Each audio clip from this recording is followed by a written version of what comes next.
IPL 2026 opening మ్యాచ్లో RCB versus SRH match 202 పరుగుల లక్ష్యాన్ని ఆర్సీబీ ఏకంగా 15.4 ఓవర్లోనే ఛేదించింది. మొదట బ్యాటింగ్ చేసిన ఎస్ఆర్హెచ్కి ఆర్సీబీ కొత్త బౌలర్ జాకబ్ డఫీ షాక్ ఇచ్చాడు.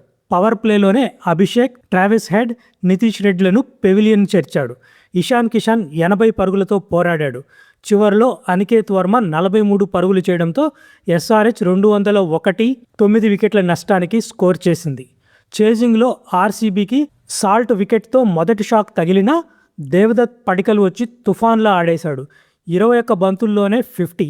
అటు కోహ్లీ మరోవైపు యాంకర్గా నిలిచాడు. ఇద్దరి మధ్య 45 బంతుల్లో 101 పరుగుల భాగస్వామ్యం. చివరిలో కింగ్ కోహ్లీ, హర్షల్ పటేల్ ఓవర్లో 6-4-4-4 అనే సీక్వెన్స్తో మ్యాచ్ను ముగించేశాడు. కోహ్లీ 69 నాట్అవుట్.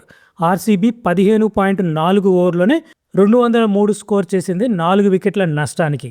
మొత్తం మీద 6 వికెట్ల తేడాతో తొలి మ్యాచ్లో విజయాన్ని నమోదు చేసుకుంది. ఈ మ్యాచ్ పూర్తి అనాలిసిస్ ఛానల్లో ఉంది, తప్పకుండా చూడండి. అలానే ఛానల్ను సబ్స్క్రైబ్ చేసుకోండి.